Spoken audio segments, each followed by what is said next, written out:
Hello, everyone. We are live. We are in the last day of TechChill conference. I'm very happy to be here together with our amazing panelists and hopefully with our amazing audience. We will definitely have a chance for questions. So listen to everything our panelists are talking about and think about what else you would like to know and hear from them. The topic of today is smart city prototyping and testing in real urban environments. And if you have been following any of the city in our region strategies, then you will have noticed that most of them want to become innovative, smart, agile within the next 5 to 10 years. But at the same time, the innovation community often does not really want to work with municipalities. And this is the contradiction that we want to address in today's discussion. And I will be the moderator. My name is Lasma. I represent innovation district in Riga called VEFRESH. And one of the reasons why we have decided to talk about this particular topic is that this summer we're launching a new program called Urban Mobility Incubator, and it will specifically try to bring startups together with City of Riga and help them actually collaborate. So the applications are open. I will post a link in the chat in case anyone's interested to find out more. And yeah, so that's the reason why we're talking. And I would like to now also introduce our panelists or give floor to introduce themselves to our audience. So maybe we can start with Antti Nikkanen. Hello, everyone. Pleasure to be here. Thanks for the invitation to Lasma and VEFRESH. I'm the CEO of Trombia Technologies. We are actually not really a startup. We are a 10-year-old road maintenance equipment manufacturer from Finland. But probably why we are being brought into these digitalization sessions nowadays is that we launched in the autumn last year the world's first high-power autonomous street sweepers, and are now in the middle of a pilot program with that, and we'll share our experiences on the first pilots. Thank you. I think Vismands has somehow disappeared, but let's hope he returns. But meanwhile, Janne, Rinne, can you introduce yourself to the audience? Yeah, sure. Hello, everybody. It's nice to be here talking about this topic. I work for Virium Helsinki, which is the innovation company owned by the city of Helsinki. We have an initiative with the city called Jätkäsaari Mobility Lab, which is Helsinki's testbed for smart mobility, where we try to enable and support piloting experimentation of new smart mobility solutions together with the city, collaborating with the city departments, local residents, etc. And we have these piloting programs and a specific method for agile piloting. And I believe that's more or less the angle that I have in this discussion. Super. And then we have Vismands, who has just returned from a small break. You're back, Vismands. Can you please also introduce yourself to the audience? Yes. Hello, everyone. Cheers to everyone. Before I'm introducing myself, I would like to say it doesn't get better because it's live conference or it's digital, because I want to warn you at the beginning, I'm going to be a little bit too serious because I'm a little bit too nervous in front of you. So what do we do and who I am? My name is Vismands. I'm a co-founder of clean tech company WinGO Deposit, and we built a machine that collects all type of packaging, regardless the shape or the quality of it. So we bring more packaging to recycle. Great. I love that you have a topical T-shirt. I wish I also had my VEFRESH T-shirt today. So let's get into questions. So the first 45 minutes is the discussion part, and then afterwards we will also take in questions from audience if there will be any, but feel free to post your question in chat even before the end of the session in case anything pops up in your mind. But let's start. My first question is to both, to Antti and Vismands as the private sector representatives. So you, Antti, create machines that work on city streets, and Visman, your deposit system is also something that is put on real urban environments for people to use. And so my question is, how do you actually calibrate that your product works in a city environment? Because it's not really a controlled place. People don't use things as they are kind of supposed to often. They often don't walk in the places where they're supposed to. And there are also some kind of random users like cats and dogs and any kind of other things. The temperatures change in the city, different weathers conditions are there. So how do you actually calibrate that your solution works in a city? So maybe Antti, you can start. Yeah, I think our approach is for this is quite that type of startup, like fail fast in a way. So you want to go very quickly to real use cases. So what we see still in the autonomous vehicle industry a lot is that there is a lot of test tracks, and there are a lot of testing facilities and all that, and we have none.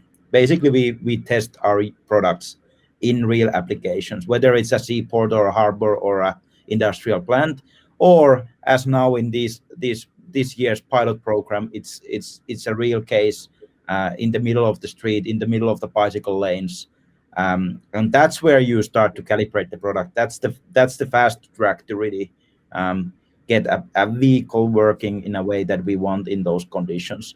Of course, in our case, it's a little bit easier because the street cleaning is anyway the even the manned human-driven street sweepers are slow as well, so it's not that risky. So it's easier for the counterparts, the cities and the operators over there to accept these pilots and these testing. Yeah, no, I think it's wonderful if you can target real conditions first without focusing on testing too much in the test tracks. But I guess in not every city this is available and easy to organize. We will get into that in a bit in a while. But maybe Vismands, you can share what has been your experience and what are the things you take into account when calibrating and trying to set up your deposit machine. Take two variables in mind. One thing is what Antti said, that's real life testing, and then how it works in weather, in hot summer day or in cold winter day, and etc. But we are taking care of that because our engineering team has been developed already a lot of machinery for outdoor applications like wind tunnels or lightning in the streets like lanterns and etc. So they have already did a lot of homework what should be done to work it in extreme conditions. But then there is another variable for WinGO deposit, and that's human beings. And we need to test the system against fraud, against if somebody wants to crack it or cheat it, and etc. Even once there was a situation that somebody tried to put his dog into this hole where the packaging should be, and all of these things. And how we do that about the human beings, we gave one of our partners, our waste management company, so they gave us a lot of trash, at least to test the mechanical things, how they sort, how they recognize, and etc. But if we are talking about interaction, we just gave opportunity to a lot of students and people who are eager to crack it for them to play with that. Also, additionally, we put our RVM in the real life without any letting any knowledge to the city council, because we understood it's going to take too long. So we just put it out and started to test it in real life. Okay, so you are kind of saying if you cannot organize something with a city, you could also break the rules sometimes if the city is not listening. No, it's just I didn't know that I needed to go to them and ask them for permission. True. True. Okay. Well, I like so you said that you should have an experienced team that actually knows what outdoor machinery should look like. And you should also test so that people would not use the machine incorrectly or kind of predict in case they are doing something incorrectly, then the machine should somehow recognize that this is a dog, not like a plastic can. Okay, that's great. Maybe you can also then, both of you, as a follow-up question, can tell us, have you done, and I believe you have, as you already mentioned, pilots in real urban environments, and how did you actually get the access to the urban infrastructure? So how do you actually organize these real life pilots? A step-by-step process. What has it been for you? So maybe Antti, you can talk about your experience with this. Yeah, I think for us it was kind of a obviously, not scaring too much people out there that we are just heading to in the middle of traffic directly. So what we've done is kind of a step by step approach in complexity on what we do and where we go. So if we think of it, we started with it actually on a private sector, but in a similar environment. So a parking lot, which is fully run and owned by a parking lot operator, and they can decide on the flexibility, and they can close first weeks, they can close one of the parking sectors completely just for us to do the piloting, and then add the complexity, open the gates one day, we start to add complexity into that. And then if we think of the city pilots that we've done now during this spring, first we did a 2-week pilot in Espoo, which again the same approach, a little bit less complexity. We only focused on bicycle lanes, and we were only on the bicycle lanes which have much less mechanical obstacles, much less moving parts in there, making sure that everything works safely, making sure that we deliver what we want in the middle of bicycle lanes. But again, then probably the next thing that we did was with Janne and Forum Virium in Helsinki, when we went to the street application, and we really went in the middle of a traffic in the street. And again, we kind of thought about what's the real value that we can bring to the end customers there. That would be nighttime cleaning, which would also be a more simple step than going in the most busiest traffic time in the daytime. So we went nighttime in the middle of traffic. Yeah, you get to collaborate with the rest of the traffic, but it's not constant, and it's not all the time the most busiest time, and that kind of makes it gives you the confidence, that gives the stability for the product, and I think that's been one of our key approaches there. Then just the question on how did we get the access to this infrastructure. So I think, being in the road maintenance for 10 years, we have certain amount of customers. We work in 14 countries around the world. We have certain city customers in different markets, and then of course one of our approach was to do a good looking product, make sure that the cities want that product, even as a kind of a city in entertainment pilot for themselves, and that's to a certain extent that plays a factor there, because the more that those pictures and images are spreading, we are filled with requests for pilots at the moment. So it's kind of helping to open those gates. So design was actually a big factor in this, but then in Helsinki's case, it was the digital innovation project, Forum Virium, or which had an open call for projects, a bit like what you mentioned about VEFRESH now in Riga. Yeah. And then again in Espoo city pilot, it was our phone call directly to the guys who are in charge of road maintenance of that city, because they are big customers. So and actually it's both approaches can work. We'll probably go into the pros and cons on these two approaches, what we've learned there, but that's how we get it. And then I think we have the good era now, because all the cities want to green their cities, they want to digitalize things, they just don't know how to do it. So if you are active and you provide solutions that actually can help with that, you will be able to get that access.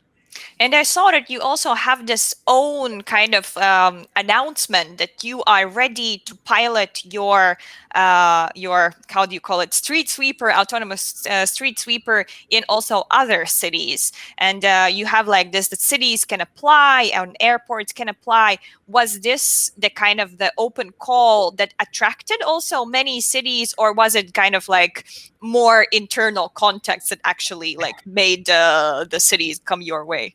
Well, I think our call, obviously, that's been designed so that things would be smooth to organize, so that we don't have to, run after cities that have probably thought about it but don't have anyone in charge or so on. So this way we can screen out directly the person who is in charge in a specific city. Let's say the city of London wants to have a pilot. The person who fills out that application basically is a very good person to start the talks with. So I think that's one way, and that's definitely helped with it. We did the global launch during the COVID time online. I think that played a big factor here. Normally we would have been in an exhibition and we would have only reached out to those people who were at that exhibition. And now we had to rethink. We did an online type of activity launch where we also invited partners to get in touch with us. So I think it's a combination of factors where that comes from. But I think the underlying factor anyway is that the cities have a real problem street cleaning, and they have a real problem a diesel fueled polluting street sweeper. And then you have a solution that actually is viable to solve it already now. And then only thing is that everyone has a fear, and pilot is the solution to get rid of those fears. And so it's kind of a good fit with that problem that the cities actually have. Yeah, we will also touch a bit more later upon about this fit between the solutions and the problems. But maybe now, Vismands, you can share your experience in terms of piloting something in the streets. You already said that you did like an uncoordinated pilot, but maybe you can share how did it go for you. I know that I have tried your deposit system in one of the expos, but let us know how is your process. Now we have already third generation machine, so it's much more different than that one, yeah.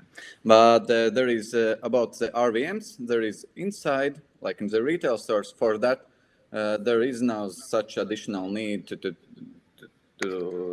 get through it. But if you are talking about outdoor containers, then I know that you are moderator, but the experience could be really similar like it happened with this mobility spot for VEFRESH. So if you want to place an outdoor container, then we need agreement from the landowner. Then we need to bring communications to that machine, and then it's a really heavy, and it can take even up to 9 months to get all the legislation done. But additionally, that is when we also the RVMs outdoor is underground containers for much more easier and convenient logistics. Then we understood that even municipalities doesn't know what is under the ground, what kind of communication, where is this water pipe, where is the electricity, where is what. And that's actually one of the main issues what I see if you are talking about infrastructure, because even right now, if construction is going on, if somebody is changing the water pipe or what, the accuracy, where is that located, is abstract. And if it's abstract, then for sure we cannot build underground containers, underground pipes, so like it's in Scandinavia. And if it's already an old city or old town, then we can cancel it.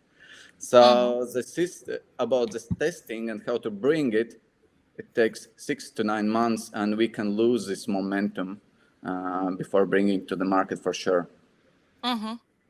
Yeah, I think it's good that you also mentioned the mobility point that we were organizing, because there we had a case when one pole, like a street pole, it was owned by one agency. The electricity inside was owned by a different municipality agency. The land was owned by the third municipality agency, and the whole project was managed by fourth. You actually have to get like 4 departments to sign on and be comfortable with the idea that you're implementing there.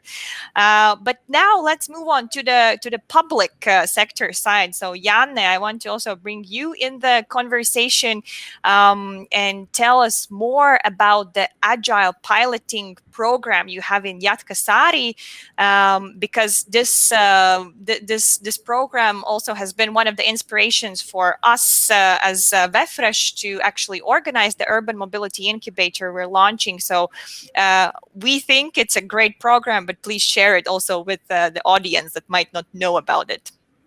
Yeah, sure. Thanks. Yeah, so I'm representing, we are in a bit between the public and the private sector. So we are a company, but owned by the city. So for us, it makes quite easy we try to take the good sides of both and try to facilitate the collaboration. But one of the things that have gained quite a lot of use and visibility is the format for agile piloting. Actually, the term in English is a bit misleading because it's more about experimenting. So it's not really pilot leads to a more like a larger scale implementation, well-prepared kind of thing, but rather we have this more experimentation focus. So agile pilots are very quick experiments of new technologies and services together with companies. Typically, they are challenge-based. So actually, the city defines the challenge with residents or with other companies or with other stakeholders and opens this challenge-based open call for companies to submit proposals for solutions for this specific challenge. And we are typically providing a small amount of money for actually conducting the pilot. Typically, it's under 10,000 euros. Sometimes we have stretched it up to 20,000 euros. But still, it's more for the implementation of the pilot. So basically, the company does need to have a product in the right development phase, and they have to commit their own resources in terms of personnel or R&D themselves. That's the typical situation. And these are run in a bundle. So basically, you have a theme or a challenge, and you select 2, 3, 4, even 5 pilots, and you run them at the same time and try to facilitate a bit of the learning also among those. And we for Virium, we try to make it smooth. We orchestrate the process. We try to make it organized. We build, let's say, communication and the collaboration with quite typically, we facilitate the collaboration with the city departments. For example, in case of Trombia, the city construction services, we were in contact with them. Of course, Antti has contacted them directly, but still, we were in contact with the city departments who want to be part of the pilot, who want to contribute, who want to learn from the results, etc. So basically, these are the things that we call agile pilots. Typically, they last from 1 week, the shortest ones up to 6 months. So I think 6 months is really a maximum that we spend on these small experiments. And referring to the earlier discussion, the idea is that we don't plan or prepare too much. We make sure that basic things work, but we just throw it out. And then if it fails fast, and we don't have to invest more time on that. Yeah. And we can change the direction. And that's a quite common feedback actually from the companies, that these agile pilots have proved that this direction didn't work.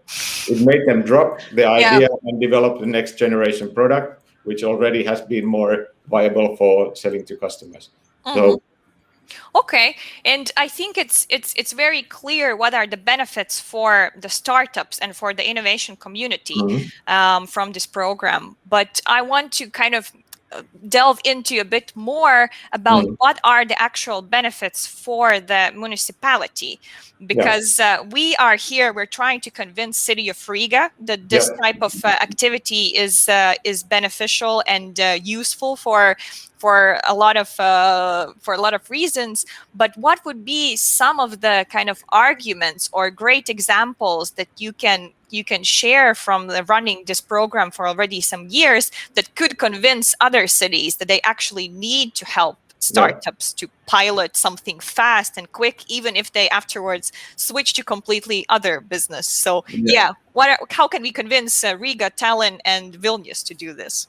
Yeah, maybe 3 points in very brief. One is that we want to enable Finnish innovations to be born and mature and then conquer the world and bring tax money to Finland. That's one thing, and that's hopefully something that Antti gets from this. But for the city, it's very important for cities like Helsinki to be state of art with the new technologies, with the emerging services, possibilities to make things more efficient, make things smoother, for the city to serve residents better. So, and in the term, mobility is changing so fast that we need to experiment to keep up to date. We have e-scooters, we have autonomous things, we have drones, we have, you name it, and even crazier stuff is coming. So if the city doesn't really collaborate with the companies and to have these joint projects, they will be, let's say, surprised by the things that anyway come from the market. So I think it's a way to stay up to date with the fast progress that's going on. And maybe the last thing is these kind of innovation activities are a way to communicate cities' challenges and cities' priorities to startups, SMEs. The city's procurements are often big. Corps are taking part in them, big companies. So basically having this kind of mechanism of involving smaller companies and startups in the city challenges, that's quite important as well. Mm-hmm. And is the program open to any kind of company, to small and large, to also corporations, or do you have some requirements that the participants should fill? We haven't had any restrictions on that, so we have the full scale. Typically, they are startups and SMEs. Mm-hmm, mm-hmm. Okay. Also, then Latvian companies can attend. Sorry? Also, Latvian we have French companies and companies from abroad taking part in the open calls, and also running pilots and experiments. We have plenty of foreign companies as well.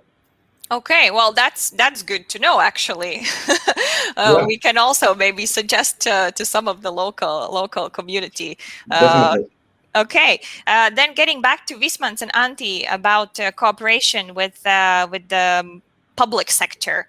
I already talked about in the beginning of the discussion that we think that for startups, they often don't really want to work with municipality. And also, Antti, you said that when you wanted to test your solution, you first went to the private parking company, not straight to the municipality. So there's also some kind of hierarchy how you approach things. So my question is how the cooperation with public sector has been for you both in terms of your different industries, for Vismands in terms of waste and smart waste, and for Antti in terms of infrastructure maintenance. So maybe Vismand, you want to start with this, because I know procurement is also, you kind of made a face when Janne mentioned large procurements. Oh, okay. At the beginning, if you're talking about the waste management, still the reverse vending machines, it's all around the waste. It's all around the resources. So in our case, government is that one who sets the rules. How the system going to be worked, or who can participate, or how wide it is. And from my experience, there is 2 points. Municipalities and government officials actually wants to be safe. And for that, they will work with existing, like kind of evil, and not to work with unknown bright future. Because they're still they don't want to risk with their position, or if they're going to some risky project, new technologies, then they can lose their face, that they spend the people's money. So the second point is that actually strengthens that also what Janne said, it's called lobbying. When existing industry players, big corporations, are working already to acknowledge and encourage government officials to bring their technical specifications, and bring this law, this frame, only for existing. So from my experience, there is also some practical examples. If we're talking about waste management and reverse sending machines, Norwegian company called Tomra controls 70% of European deposit systems. And the question is, how is it possible if you are living in 21st century when the technologies are available everywhere? And that's one thing, that's open retrospective question, but there is also a good examples here in Latvia, but I know, and there is, I would love to cheer Ministry of Defense in Latvia, and they're really proactive to support startups, technology companies, and they're giving real life tests already with a kind of letter of intent. If you succeeded, then we are going to buy it from you. And through that, they're supporting economy, they're supporting innovations and technologies. And I would love to encourage all the other ministries, like Ministry of Environment, to take an example. Mm-hmm.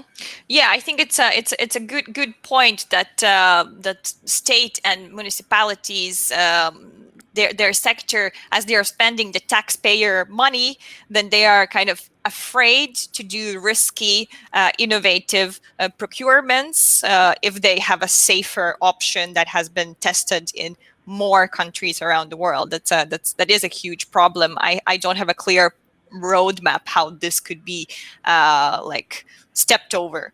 But Antti, maybe you can then share your experience working with the public sector. Do you agree that that the cooperation is not going as smoothly, or in your experience everything has been rosy so far? I think I can see that where the cooperations don't go smoothly are every time if you don't have a real value, that something that is easy to explain to the city, that okay, if we get this work, these are the benefits you will be able. If there would not be that clear connection, I think it would be very tricky.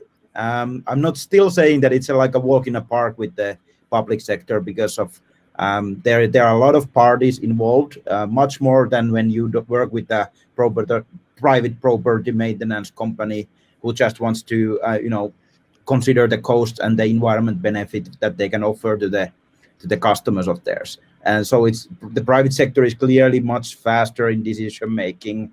They can act. Those people you talk with, they can actually decide on things. But then I think what cities are doing right at the moment is that they are somehow setting up that full innovation kind of stream inside their organizations. So there are either separate departments, or there are these people in charge of digitalization or smart city development, or in different departments. But cities are around the world, I think, working on this. The problems are still there, that the structures are complex. So we have a great project with Helsinki, and we have a great project with Espoo, for example. Things went very smooth, but there were a lot of parties involved. And the main challenge is not that things wouldn't.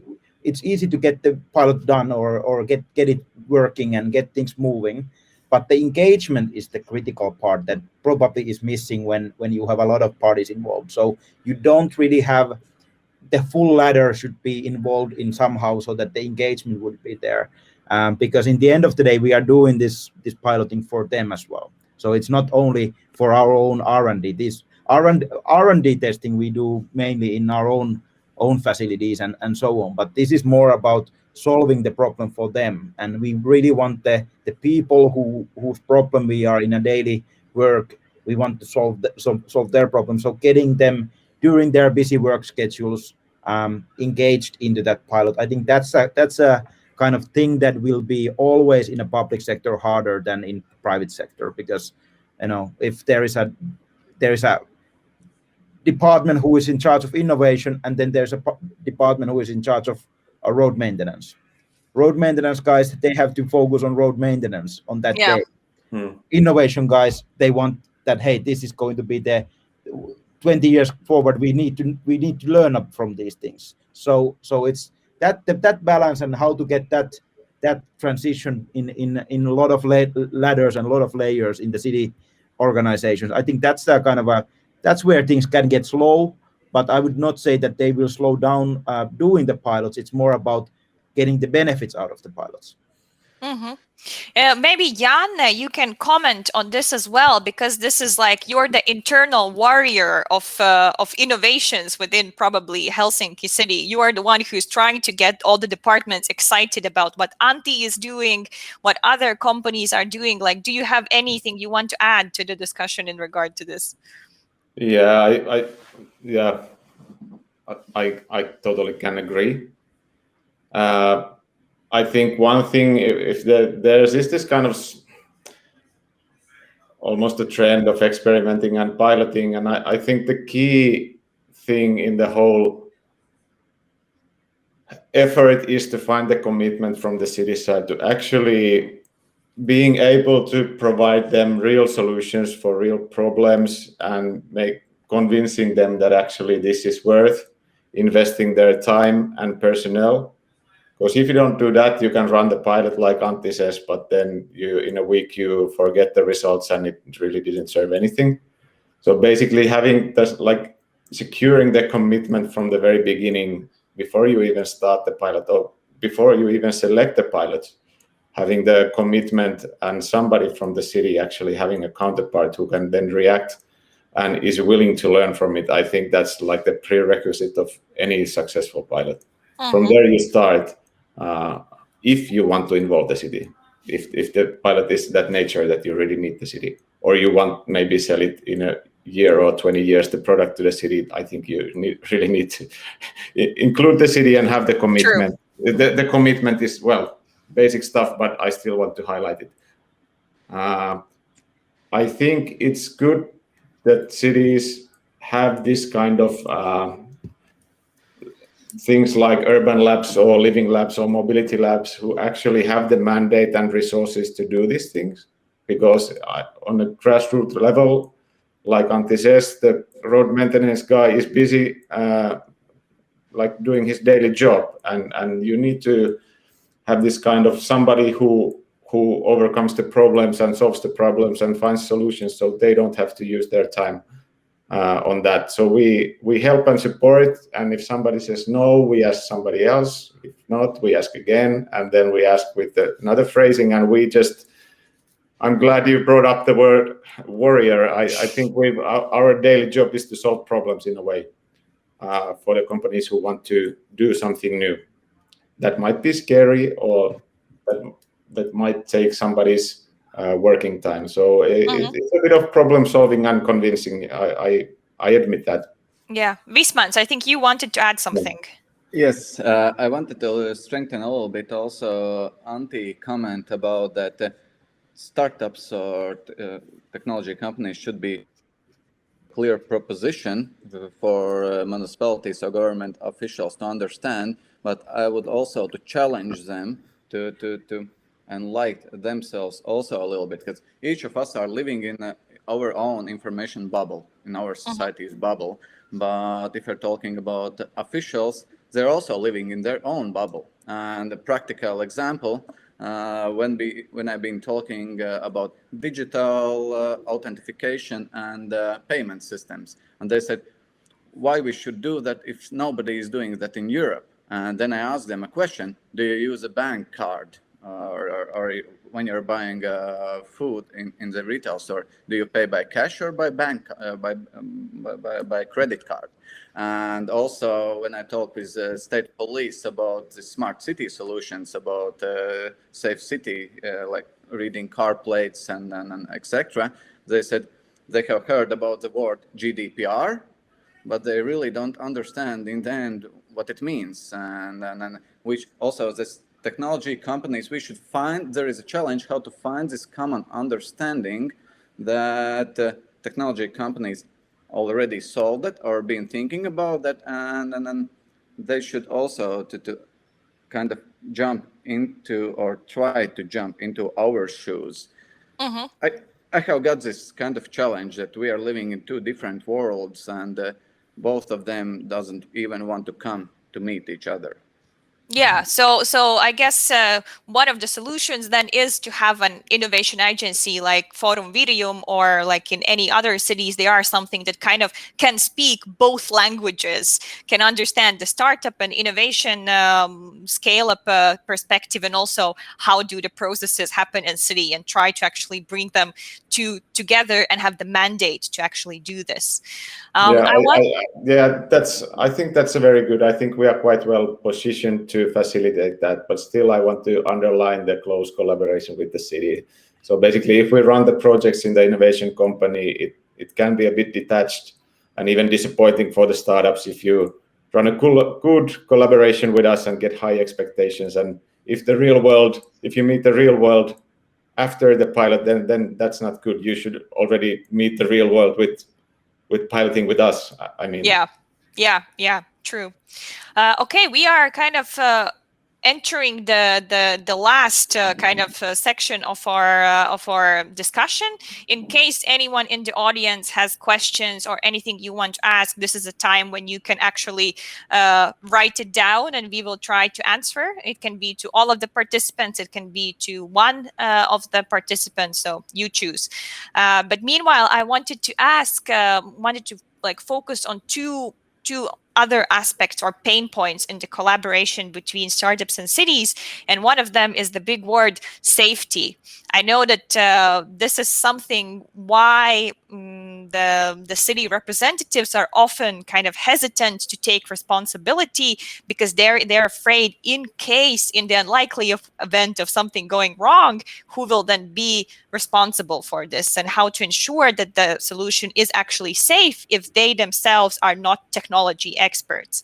And we had a good example in Latvia. We did kind of these focus groups with smart city companies, and one of the participants, they have a drone solution. They make drones and also the systems, and they went to our aviation agency to get the permit to test it, and basically they got an answer that, oh, there is no global example of this innovation being tested elsewhere, so we cannot really allow it here. And then it kind of, you have to wait until your competitor also comes up with this solution, test it somewhere else, and then only you can actually try it in your city. So Janne, what is the way how you approach this balance of safety issues and the actual need to test something in real conditions? Yeah, that's a good question. Well, of course, the principle is that the things that we do in city of Helsinki are safe. Well, that's like the basic assumption of things that we, of course, need to take. I mean, on a general level, the logic is that the company is responsible of the thing. For example, Antti is responsible what happens with the robot in the streets. That's like the formal thing is that. The other thing is that, of course, it's a communicational issue and let's say a brand issue also, that we need to be sure that it's going well. So we act in a way as a gatekeeper that we don't allow any crazy stuff or dangerous stuff piloted among people together with us. So we, for example, data privacy or privacy thing is quite a big thing, not only the physical safety, but the privacy thing. And we do run data protection impact assessments internally for the pilots and see whether they looked okay to be implemented or trialed, if there are any risks. And if they look shady, we really want them, either we say no, or they need to explain how this is handled, because in the end, we don't want to be either explaining that we do illegal stuff. But of course, this area where you don't have like regulation that's already, let's say, established, so it's basically ad hoc analysis of if there are really are there any risks involved in it? If it looks to be really like a risky stuff that people's privacy or safety is under threat, of course we cannot go forward with them. But rather, we don't want to be the ones who say always no if it's not a real. If we don't find a procedure that's already in place, but we don't recognize big risks ourselves, we tend to trial it in a controlled state, limited time, making sure that everything works, maybe taking extra measures. For example, in Antti's case, people walking around the robot in the streets in the first trials. So yeah, little by little. There's not established procedure for this. Unfortunately, I cannot give you a complete answer. But as a principle, we want to stretch the regular, let's say, established way of thinking too safe. But we do act as a gatekeeper to make an internal analysis of the real risks. Yeah, and I think one of the other kind of problem that can be with this is that the safety has been put as the main priority, and it kind of can also sometimes impact the way how the technological solution works. We had a test of autonomous this passenger bus in not in Riga but in Jelgava city in Latvia. And they had programmed it so that it stops even if like leaves only flew past them. So basically it was all the time stopping. It was driving, stopping, because it was so safe that it was not really usable. And that's also an interesting situation, which is of course understandable, but also does not really portray away how the actual implementation would look like. Antti and Vismands, do you have anything to comment about the safety issue? Like, do you think, do you agree with this step-by-step or case-by-case approach that Forum Virium has implemented so far? Yeah, I think I can at least recognize that leaves flying topic quite closely. Obviously, we know more. We no more are not that safe anymore. So I think we if you put it that way, so we still try to keep the units and pilots functional. But I think the main thing what we did to convince cities for the pilots is really that we said that the unit, the machine will be going itself, but we will have two people guiding the traffic and warning the people and alerting people around it, so that we at least get that unit pilot going the way we want. And then the safety is done by having those extra human eyes. The reality is that the machine vision stops faster than a human eye stops. So it's kind of, this is more like a topic that is in the people's mind more than if a street sweeper driven by a man scratches a car, it's because of like a normal incident in the traffic. If an autonomous sweeper does the same thing, it's because it was autonomous. So I think that was one of the main things, that we just added those two people to walk with the machine. I think one of our operators had 28 kilometers walking day one day, and he, so the best candidate for the next Olympics in the athlete walking, I would say. And and that's how we convinced the cities. But we didn't want to compromise too much on the technology side, so that we are working with a machine that can really do the job as well. Vismands, anything to add from your side, or on the dogs in the machine has been the most the biggest safety issue? That's a really wide and philosophical question, because right now what I have seen also to talking with the government and innovation, that they're saying that it's not safe, or there is too many faults, accuracy only 95 or 99%. And then the question is, till today you didn't had anything of that. So you're already blaming that it's not safe or the accuracy is too low, but till today you didn't had nothing from that. So in the end, you're just winning and gaining something. We have in this reverse vending, we have think a lot about the security against the fraud, because the people are really creative how to cheat the system to take the money.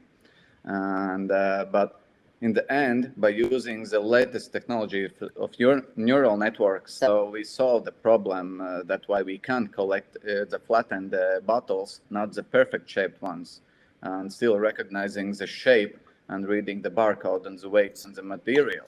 So I would say technology can help solve problems even better, but in the end, we need to understand and give this common sense and understanding and be brave to trust the technologies and new solutions. Yeah. And then another pain point that already we also a bit touched upon beforehand is this kind of alignment between the city needs and the actual solutions that companies are producing. We had an interview last year with Gal Architects, and I really liked that they said that smart city is often a solution chasing a problem or trying to find a problem. And Antti, you already said that your solution is actually something that you believe and know that cities actually want and that they need at this moment. So my question is, do you think that currently within your industry, it is clear what are the actual city needs and where are they ready to invest in? And maybe each of you can answer about your own kind of field. So be it mobility, waste, and infrastructure maintenance.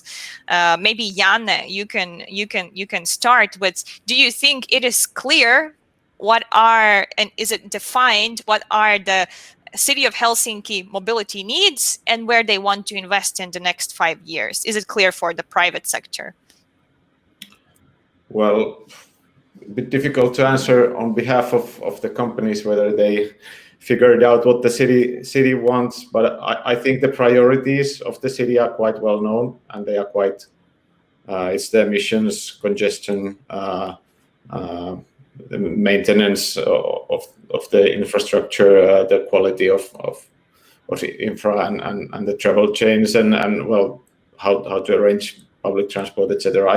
I would say that those are quite traditional, but what the city is not maybe aware of is what kind of solutions there will be is available already or will be in the very near future. And I think in this, especially the experimentation and piloting brings a lot of added value just to demonstrating the benefits of new things. So basically involving the city and the companies to co-develop something, and then maybe somebody in the city, okay, well, this is a better way to do things in a more efficient or a better way. And from that, we have some examples. So basically, we have caught some of the new tech providers and trialed them together with the city, and then the city has ended up procuring the actual thing after the co-development phase. So I would, from my perspective, I would turn it that way around. I think, yeah. And for the companies, it's probably, especially smaller companies and SMEs, it can be difficult to get in talks with the city about their potential. And I think for that also, the open calls and the piloting is a good route. Yeah, I think because you have this program of open piloting of agile pilots, then there already has been the need for the city to actually define at least a bit of what kind of solutions they're looking for. For cities that don't have any kind of these programs, then maybe they are not as interested or have not been pushed to actually put it very clearly what solutions are they looking for. So I guess it's a benefit of the program, another one as well. Antti, maybe you can add from the from the infrastructure management and maintenance side. Do you think the cities around the world or around Europe where you're working are clear with communicating their needs and what the tech community should address? Yeah, I think there are actually a couple of sides to this in the mobility sector. There are a couple of sides to this that cities are very clear with the message that they want to green the vehicle fleets they have. I think that's become, at least in the most of the European capitals, that's a very clear statement. I think cities are competing with sending messages to the manufacturers and the industries of what we have a deadline by 25 to green all of our, or give up the fossil fuels, and we want to, we have a 25, we have 2030. Then a maintenance operator of the city, for example, in Helsinki, has been very ambitious with their statements to the industry. I think that's one thing, that the message is very clear about the greening the city, and which is in our field a very critical aspect. What on the other hand, what is something that is linking a little bit with what Janne said, that cities maybe don't know really what is available out there, and what is really what are the solutions. So I can share a story. There was a day in August last year when I made the first phone call. We had not talked to anyone in publicly about what we are building, and the autonomous and high power street sweeper.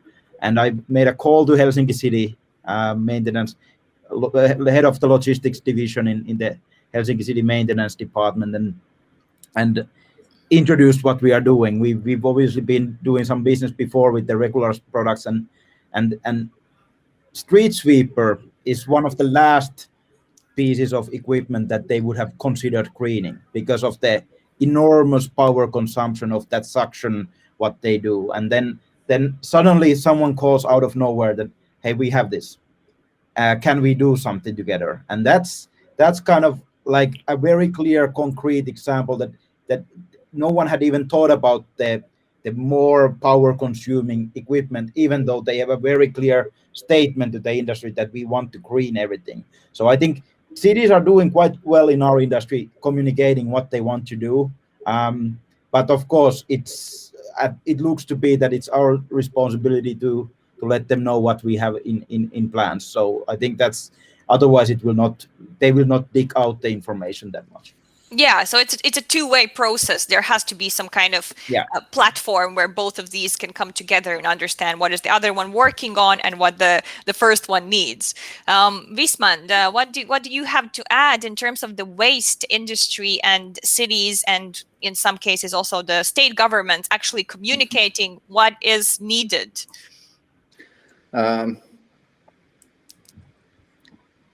EU for sure said the waste are one of the main problem, Green Deal. And actually, thanks to European EU, that Latvia has some changes into this field. Because EU said, and the Green Deal says that in the 2025, you need to recycle almost half of the collected packaging. Right now it's around 20%. And the main problem right now in the industry is that everybody is trying to tackle this problem by existing solutions that being implemented into the 90s. And from the government, from the municipalities, and even from the European Union, the goal is clear. But also at the same time, it's quite challenging how to collect all of that and to recycle. One great thing is that EU banned this one-time used packaging, plastic one. Yeah. But still, it's not enough. Also, deposit system covers only 2% of the waste being produced. Only 2%, because deposit systems are built to collect only valuable material like aluminum cans and plastic and glass, and forgetting about all the other things. So I see waste management industry are in turbulent times right now, because they have to change their business models. What do they don't want to? But in the end, they will have to, or they should die, or because somebody else is gonna take their place. So the industry are in lack of solutions. So if somebody is listening or working in clean tech or around packaging and all this, I see that's a great times to just to hike to the moon. Mm-hmm. Yeah. Okay, well, thank you everyone for sharing your opinions. We are actually entering the last minute of this conversation. Still no questions, so I guess we in our discussion already answered all the questions that could have appeared. My closing question to each of you, maybe very kind of 30-second answer is. What do you think? What are the main things that cities and startups should do? We already touched upon, but what is kind of your kind of one or two things that cities or startups should do to better collaborate? Should we start maybe with Janne this time?